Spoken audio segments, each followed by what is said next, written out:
Odisha power transmission corporation limited OPTCL ଏହା ତରଫରୁ ଏକ ରେଜୁମେଣ୍ଟ ବାହାରିଛି।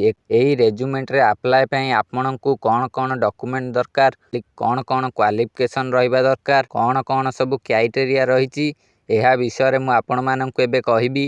ଦେଖନ୍ତୁ, ଏଇ ଯେଉଁ ଜବ୍ ଟାଇପ୍ଟି ରହିଛି ଏଇଟା ଆପଣଙ୍କର ରେଗୁଲାର ଜବ୍ ରହିବ। ଜବ୍ କ୍ୟାଟେଗୋରୀ ରହିଛି ଓଡ଼ିଶା ଗଭର୍ଣ୍ଣମେଣ୍ଟ ଜବ୍। ଏଇ ଯେଉଁ ଦୁଇଟି ପୋଷ୍ଟ ରହିଛି, ଏଇ ଦୁଇଟି ପୋଷ୍ଟ ଦେଖନ୍ତୁ କ'ଣ ପୋଷ୍ଟ ଦୁଇଟି ହେଉଛି, ଗୋଟେ ସୁପରଭାଇଜର ଆଉ ଗୋଟେ ଆସିଷ୍ଟାଣ୍ଟ। ଦୁଇଟି ପୋଷ୍ଟ ଆଭେଲେବୁଲ୍ ଅଛି। ଆପଣ ଏଇ ଦୁଇଟିରେ ଆବେଦନ କରିପାରିବେ। ଆପ୍ଲିକେସନ୍ ମୋଡ଼ ରହିଛି ଇମେଲ୍। ଆପଣ ଇମେଲ୍ ମାଧ୍ୟମରେ ଆପ୍ଲାଏ କରିପାରିବେ। ଦେଖନ୍ତୁ ତଳେ ଆପଣମାନଙ୍କୁ ମଧ୍ୟ ଇମେଲ୍ଟି ଶୋ ହେଉଥିବ। ଇମେଲ୍ ଆଇଡ଼ିଟି ଆପଣ ସେଇ ଇମେଲ୍ ଆଇଡ଼ି ମାଧ୍ୟମରେ ଆପଣଙ୍କର ଆପ୍ଲିକେସନ୍କୁ ଦାଖଲ କରିପାରିବେ।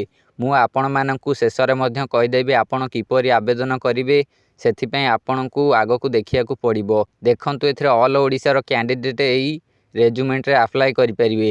ପୋଷ୍ଟିଂ ହେବ ଓଡ଼ିଶାରେ ଆପଣଙ୍କର ନିକଟରେ ଯେକୌଣସି OPTCLର ଅଫିସ୍ ଅଛି ଆପଣଙ୍କର ସେଇ ଜାଗାରେ ପୋଷ୍ଟିଂ ହେବ। ଏହାପରେ ଲାଷ୍ଟ ଡେଟ୍ ରହିଛି ୱିଦିନ୍ 7 ଡେଜ୍। 7 ଦିନ ଭିତରେ ଆପଣଙ୍କୁ ଆବେଦନ କରିବାକୁ ପଡ଼ିବ। 7 ଦିନ ପରେ ଆପଣ ଆଉ ଆବେଦନ କରିପାରିବେ ନାହିଁ। ଆବେଦନ କଲେ ଆପଣଙ୍କର ଫର୍ମଟି ରିଜେକ୍ଟ ମଧ୍ୟ ହୋଇପାରେ। ଏହାପରେ ଦେଖନ୍ତୁ, ଜେଣ୍ଡର ରହିଛି ଫିମେଲ୍ କ୍ୟାଣ୍ଡିଡେଟ୍। ଏଥିରେ କେବଳ ଫିମେଲ୍ କ୍ୟାଣ୍ଡିଡେଟ୍ ଆପ୍ଲାଏ କରିବେ। ମେଲ୍ କ୍ୟାଣ୍ଡିଡେଟ୍ ଆପ୍ଲାଏ କରିପାରିବେ ନାହିଁ। ଏଥିରେ ଆପଣଙ୍କର କ୍ୱାଲିଫିକେସନ୍ କ'ଣ ହେବା ଦରକାର ଦେଖନ୍ତୁ।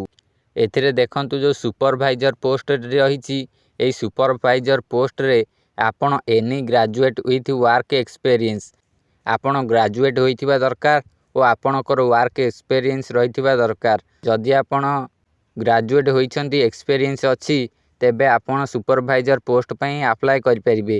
ଯଦି ଆପଣ ଆସିଷ୍ଟାଣ୍ଟ ପୋଷ୍ଟ ପାଇଁ ଆପ୍ଲାଏ କରିବାକୁ ଚାହୁଁଛନ୍ତି, ତେବେ ଆପଣ +2 ଏକ୍ଜାମିନେସନ୍ ୱିଥ୍ ୱାର୍କ ଏକ୍ସପେରିଏନ୍ସ, ଆପଣ +2 ପଢ଼ିଥିବା ଦରକାର ଓ ଆପଣଙ୍କର ୱାର୍କ ଏକ୍ସପେରିଏନ୍ସ ରହିଥିବା ଦରକାର। ତେବେ ଯାଇ ଆପଣ ଆସିଷ୍ଟାଣ୍ଟ ପୋଷ୍ଟରେ ଆବେଦନ ପାଇଁ ଯୋଗ୍ୟ ହେବେ। ଏହାପରେ ଦେଖନ୍ତୁ, ଏଜ୍ ଲିମିଟ୍ କେତେ ରହିଛି। ଏଜ୍ ଲିମିଟ୍ ଏଠି ମିନିମମ୍ ଏଜ୍ ରହିଛି 18 ଓ ମ୍ୟାକ୍ସିମମ୍ ଏଜ୍ ରହିଛି 40। ଆପଣ 18ରୁ 40 ଭିତରେ ଯଦି ହୋଇଥିବେ, ତେବେ ଆପଣ ଏଇ ରେଜୁମେଣ୍ଟରେ ଆପ୍ଲାଏ କରିପାରିବେ। ଦେଖନ୍ତୁ, ଏଥିରେ ଆପଣଙ୍କୁ ସ୍ୟାଲେରୀ କେତେ ମିଳିବ। ଏଇ ଯେଉଁ ରେଜୁମେଣ୍ଟଟି, ଏଥିରେ ଆପଣମାନଙ୍କୁ କେତେ ଟଙ୍କା ସ୍ୟାଲେରୀ ମିଳିବ। ସୁପରଭାଇଜର ପୋଷ୍ଟରେ 25,000 ପର୍ ମନ୍ଥ ଓ ଆସିଷ୍ଟାଣ୍ଟ ପୋଷ୍ଟରେ 15,000 ପର୍ ମନ୍ଥ। ଏହାପରେ ସିଲେକ୍ସନ୍ ପ୍ରୋସେସ୍ କ'ଣ ରହିଛି ଦେଖନ୍ତୁ। ପ୍ରଥମେ ଆପଣଙ୍କର ମେରିଟ୍ ବେସିକ୍, ତାପରେ ଇଣ୍ଟରଭ୍ୟୁ, ତାପରେ ଡକୁମେଣ୍ଟ ଭେରିଫିକେସନ୍, ଏଇଭଳି ମାଧ୍ୟମରେ ସିଲେକ୍ସନ୍ କରାଯିବ। ଆପ୍ଲିକେସନ୍ ଫିସ୍କୁ ନେଇକି କୌଣସି ପ୍ରକାର ମେନ୍ସନ୍ ଏଠି ହୋଇନି। ଆପଣ ଇମେଲ୍ ମାଧ୍ୟମରେ ଆବେଦନ କରିବେ, ଡାଇରେକ୍ଟ ଆପ୍ଲାଏ କରିନେବେ। ପ୍ରାୟ କୌଣସି ଆପ୍ଲିକେସନ୍ ଫିସ୍ ନାହିଁ ଏଥିରେ। ଏହାପରେ ଦେଖନ୍ତୁ, ଇମ୍ପୋର୍ଟାଣ୍ଟ ଡକୁମେଣ୍ଟ ଗୁଡ଼ିକ, qualification certificate indicating the date of birth. ଆପଣଙ୍କର ଯେଉଁ ସାର୍ଟିଫିକେଟ୍, ଏଥିରେ ଡେଟ୍ ଅଫ୍ ବାର୍ଥ ରହିଥିବା ଦରକାର। ଯେପରି 10th ସାର୍ଟିଫିକେଟ୍, ମାଟ୍ରିକ୍ ସାର୍ଟିଫିକେଟ୍ଟି, ମାଟ୍ରିକ୍ ସାର୍ଟିଫିକେଟ୍ରେ ଆପଣଙ୍କର ଡେଟ୍ ଅଫ୍ ବାର୍ଥଟି ରହିଥିବା, ଆପଣ ମାଟ୍ରିକ୍ ସାର୍ଟିଫିକେଟ୍କୁ ମଧ୍ୟ ଏଥିପାଇଁ ବ୍ୟବହାର କରିପାରିବେ।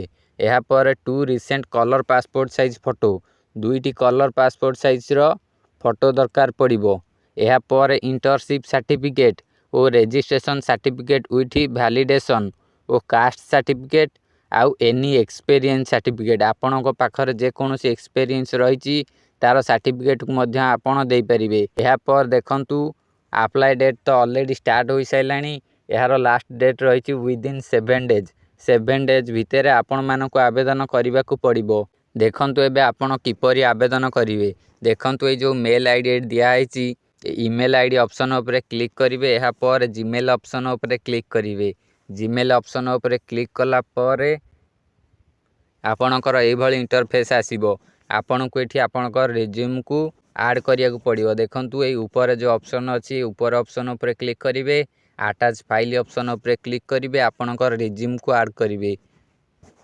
ରେଜ୍ୟୁମ୍କୁ ଆଡ଼୍ କରିସାରିଲା ପରେ ଆପଣ ଏଠି ସେଣ୍ଡ ବଟନ୍ ଉପରେ କ୍ଲିକ୍ କରିଦେବେ। ଉପରେ ଦେଖନ୍ତୁ ତ୍ରିଭୁଜ ଚିହ୍ନଟି ରହିଛି, ସେଇ ତ୍ରିଭୁଜ ଚିହ୍ନ ଉପରେ କ୍ଲିକ୍ କଲେ ଆପଣଙ୍କର ସେଣ୍ଡ ହୋଇଯିବ ରେଜ୍ୟୁମ୍ଟି। ଯଦି ଆପଣଙ୍କର ସବୁକିଛି ଠିକ୍ ଥିବ, ତେବେ ସିଏ ଆପଣଙ୍କ ପାଖକୁ ମେଲ୍ କରିବେ। ଏଇଭଳି ମାଧ୍ୟମରେ ଆପଣ ଏଇ ଜବ୍ରେ ଆପ୍ଲାଏ କରିପାରିବେ।